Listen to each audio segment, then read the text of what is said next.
Welcome to this episode of the People Dividend. I'm your host, Mike Horne, and I am absolutely thrilled to have in the virtual studio today Ernesto J. Gomez.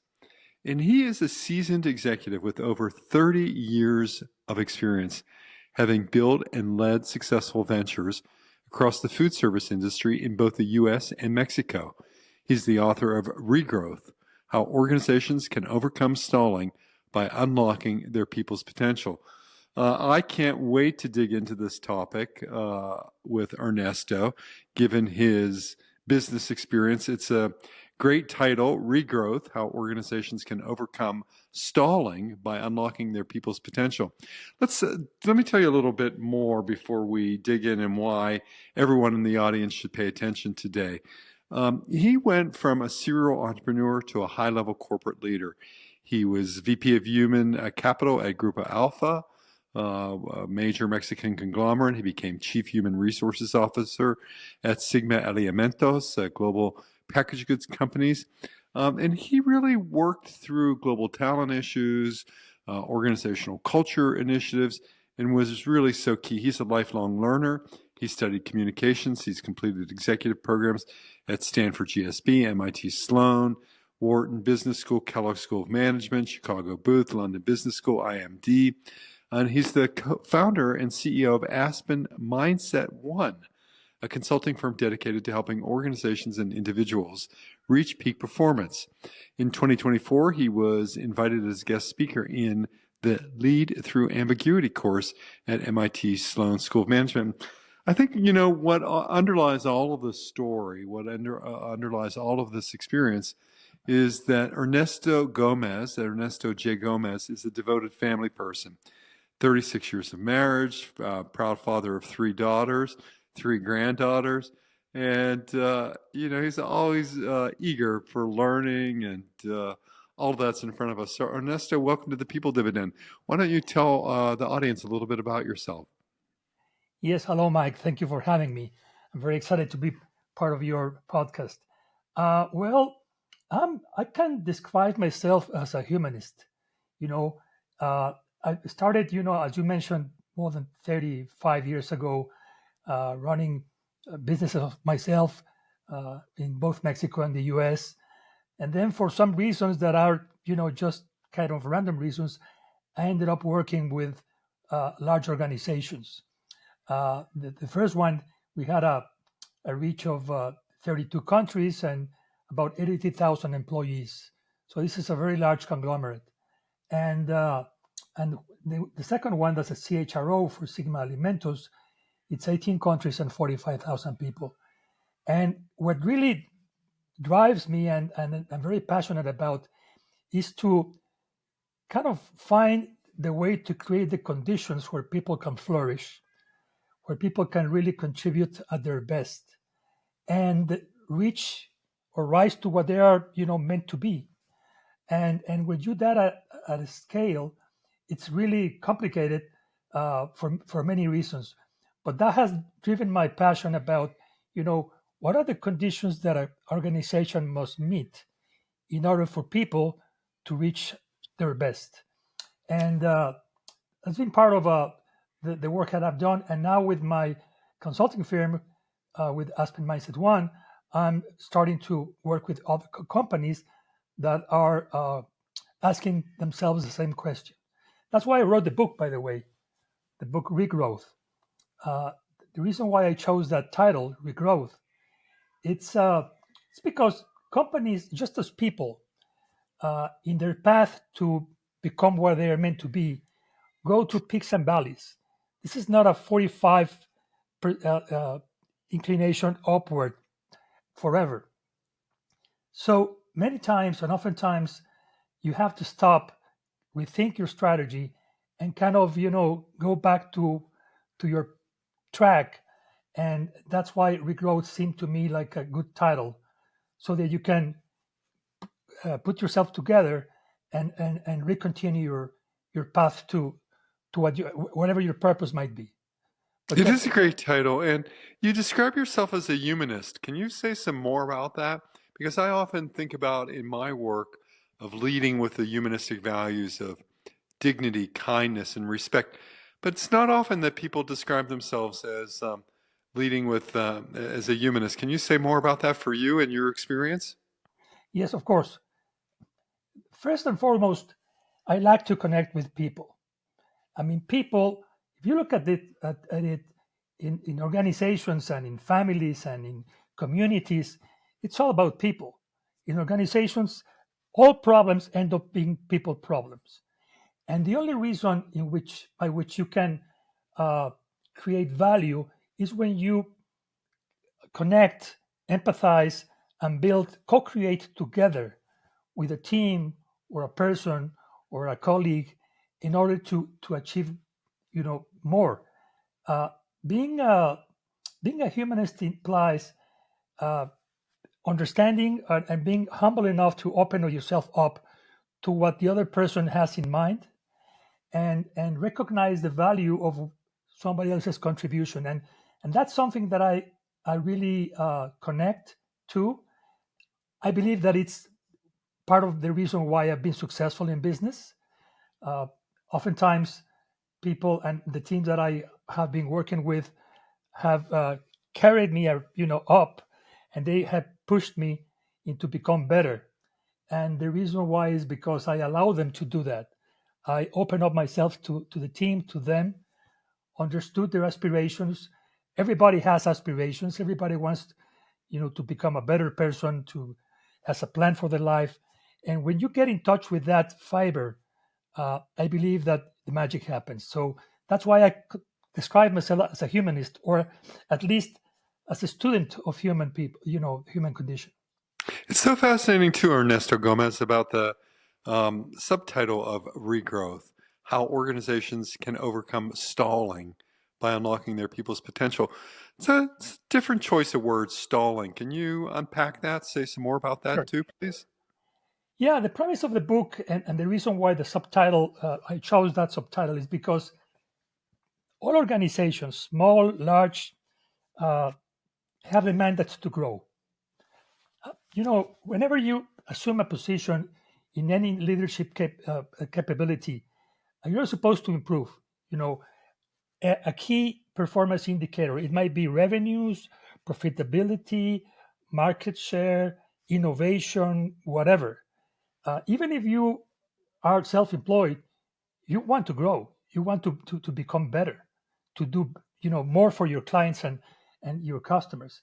So that idea that growth is the first and foremost mandate for any organization uh, kind of intrigued me, because growth is not really uh, common. There is a McKinsey study that I found that states this is prior to the pandemic, it's 2019, and they found that the average U.S. company grows by 2.8% annually. 2.8%. That means that for a company to double its size, it's going to take 25 years. So imagine that you're an investor or you are part of a company and your mandate is to grow, and you know that it's going to be very, very scarce. And that also happens. And for a 2.8% to being the average, it means that there are companies that are either at zero or below zero. So most companies don't grow. That's the truth, or do not grow at a faster pace. And the other thing that caught my attention is another study produced by Bain Consulting, and they say that out of the five reasons why companies do not grow are internal.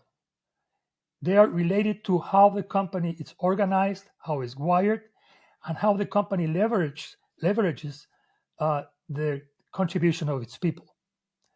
And of course, there is an component of market conditions, maybe regulatory conditions or industry shifts or what have you. But if you put those two ideas together, most companies grow, at 2.8%. Is almost nothing. And the reason being is a human condition inside the company. It turns out that growth or not growing is a self-inflicted wound.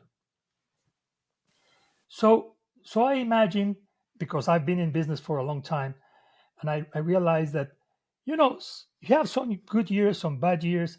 All of a sudden, the conditions change. You have to reconnect with your spirit, with your purpose as an organization, in order to, you know, uh, perform better. And you have to look inside first, so that you can look outside, connect with your customers, and understand what you need to do to fulfill their expectations. And that means that you have to unlock your potential, the potential of your people. There's another thing that, in my case, was astonishing. I've spoken with many CEOs of many business units, and I normally ask them the following question. I say, you know what? You are the CEO. You are, the big shot. Probably more than likely you put your team together, right? I mean, those who report to you, your C-suite, it's people that you chose, or at least you approved of. Uh, Knowing them as you know them, what percentage of their potential do you think they're realizing? In other words, they have an actual performance and they have a potential that you think they can achieve. Where do they stand? And it was surprising that most people told me 50%. 50. So, wow. That means that before fighting your competition in the market, if you were able to connect with those who work with you and unlock what they are capable of doing, you could probably duplicate your productivity or achieve goals that you never imagined. And then the following question is, how come? Why do you think this happens? And most of the time they told me, I don't know, silos, bureaucracy. Sometimes, companies are complicated. You get good at one thing and then you have to change and it's difficult. And the question was, well, yeah, but you're the CEO. You're supposed, you know, to handle that. And many times they told me, yes, but I don't really know how to do that. And that was what prompted me to write my book. I said, well, what if we, based on me being in the trenches, what if we design a system that allows people to become their best, and what are the conditions that must be met? And that's pretty much what I try to achieve. Uh, One of the things that I haven't mentioned in this conversation is, prior of me being CHRO, or VP of Human Capital, which is the last 10 years of my professional life, I was head of large businesses myself. One of them was a $1.3 billion business. The other one was a $600 million business. So, for some reason that I don't know, the CEO of the conglomerate asked me, why don't you leave your position operating and come to the staff, because you know what it takes, and what is needed in the field to compete. And maybe you can help us, devise that, in terms of, what kind of people we need, how should we wire the company to perform better. And then I switched from being an operator into being more of a strategist. And I think that informed me in determining how, to achieve the system that I was mentioned to you, which is a system that consists of three dimensions. One is talent density. Second, of course, is culture. And the third one is mindset. And Wonderful. And as you stated, Ernesto, much of this is an issue of scale. How do you bring this to scale? thank you for asking, because the the limiting factor is people, is not technology. When I first thought about this, I started to work with all kinds of systems and technology, and you know to help me organize initiatives at scale. Uh, and it's good. Don't get me wrong. I mean, it's desirable, but most of the time you end up coming back to people and what is limiting people to perform better. So the first thing that I've noticed is you have to have a very solid foundation. The foundation is if you don't have a healthy, engaged community within your company where people feel valued and appreciated, you cannot build on top of that. So that has to be in place for you to aspire to unlock potential.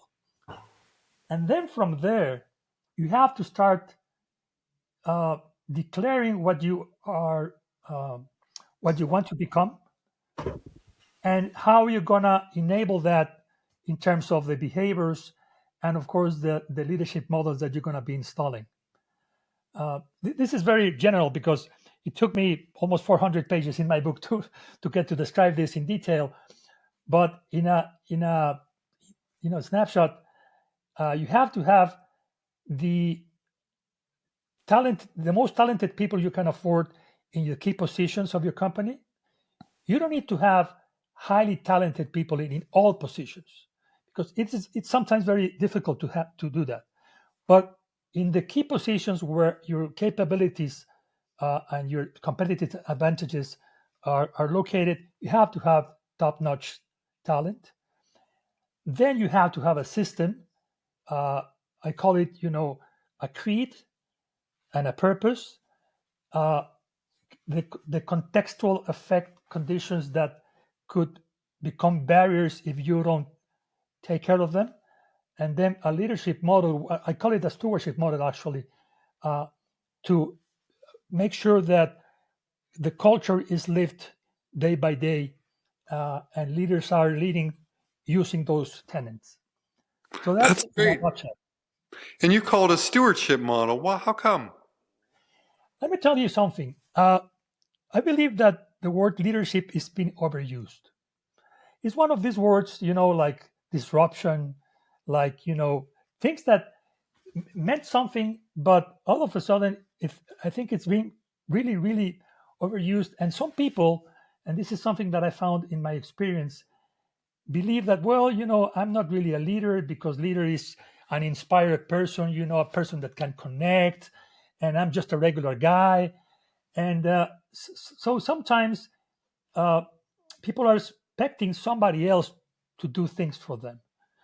And I think that the word leader puts the light and the spot on the individual, and the word stewardship puts the light on the team. You're supposed to steward a group of people, and in stewarding that group of people, you have to turn into them to understand what they are capable of doing and how you are going to be able to untap their contribution. And I really, it's probably semantics, but I really think that words have power. And to be a steward also means that you're responsible for something that somebody entrusted you. So again, I felt, and I know maybe the leader steward combination is best, but in my view, stewardship seemed to make more sense. That's great. And if you were, here we are hurtling towards through the year. If there were one or two pieces of actionable advice that you could provide to HR leaders, to people and culture leaders about achieving regrowth, what would those one or two pieces of advice be? First, I divide my journey in 4 steps. The first step is you have to double down on your people's humanity. You have to really believe that their humanity counts and it's the base, the platform for what you're going to be doing. So that's step number one. Step number two is that you have to understand that this is a journey where uh, you're going to grow through your customers because you don't grow if it's not to your customers. And for that, you're going to need to develop capabilities. And for that, you're going to need to develop a distinctive know how to produce that. Uh, And if that know-how is close to your core today, that's fine. You can play with it. But if that know-how it goes further from your core, then you have to understand that your organization is a vessel that has a bandwidth, and you have to try to understand how much of a stress that transition would represent compared to where you're now. So step number 2 is map what kind of knowledge you have to produce in order to win the preference of your customers. Number 3, it's you have to help your leaders understand that the organization is not a machine. The organization is a living organism. Sometimes, and don't get me wrong, this is pretty normal, you see the departments in a company as isolated pieces that you need to optimize. And you need to make them very efficient. And in doing so, sometimes you optimize the whole, because you maybe you don't need to do this, but you create silos and you create competition which is not healthy, or incentives that don't work together. But if you look at the company as a living system that adapts, then you have to understand that people need to have some slack and some room to make mistakes, perhaps, in order to become better. So that's tip number 3. Mm-hmm. And number 4, as I mentioned to you, is create a system based on talent, culture, and mindset that will get you where you want to go. Boy, that's great. Those 4 steps. I mean, it's really wonderful to think about all of this and how you at Aspen Mindset One help organizations with their tailored people-focused strategies, their leadership development, and their rewiring for growth. And really appreciate that guidance that you've extended to our audience. So just in summing up, Ernesto, if people wanted to have more conversation with you or be in touch with you, how would they do that? And we'll have it all in the show notes. Yeah, you can visit my website. It's Aspen Mindset One is number 1.com. You can leave a message right there. I provide a free sample so that you can do an assessment of your condition right now, where you're at as a company, and kind of devise what is the path forward. And you can leave a message for me, and I can get in touch with whoever is interested in knowing more about this. Of course, you can, I have a web LinkedIn page as well, Ernesto Gomez. In this case, my name is kind of a large name it comes from Spain, and it's Gomez Arzapalo, Irzapalo,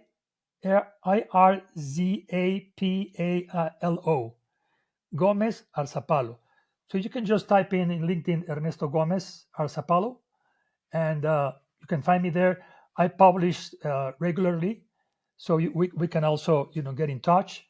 And pretty soon I'm gonna, probably by the time this show airs, I'm gonna have also some other social media in place Oh, for wonderful. people to get in touch with me. Nice. Well, that's so great. And I've enjoyed being in conversation with Ernesto Gomez, the author of Regrowth. So much about potential and not getting out of stalls. So, Ernesto, once again, thank you. And until the next episode of the People Dividend, stay well. Thank you, Mike.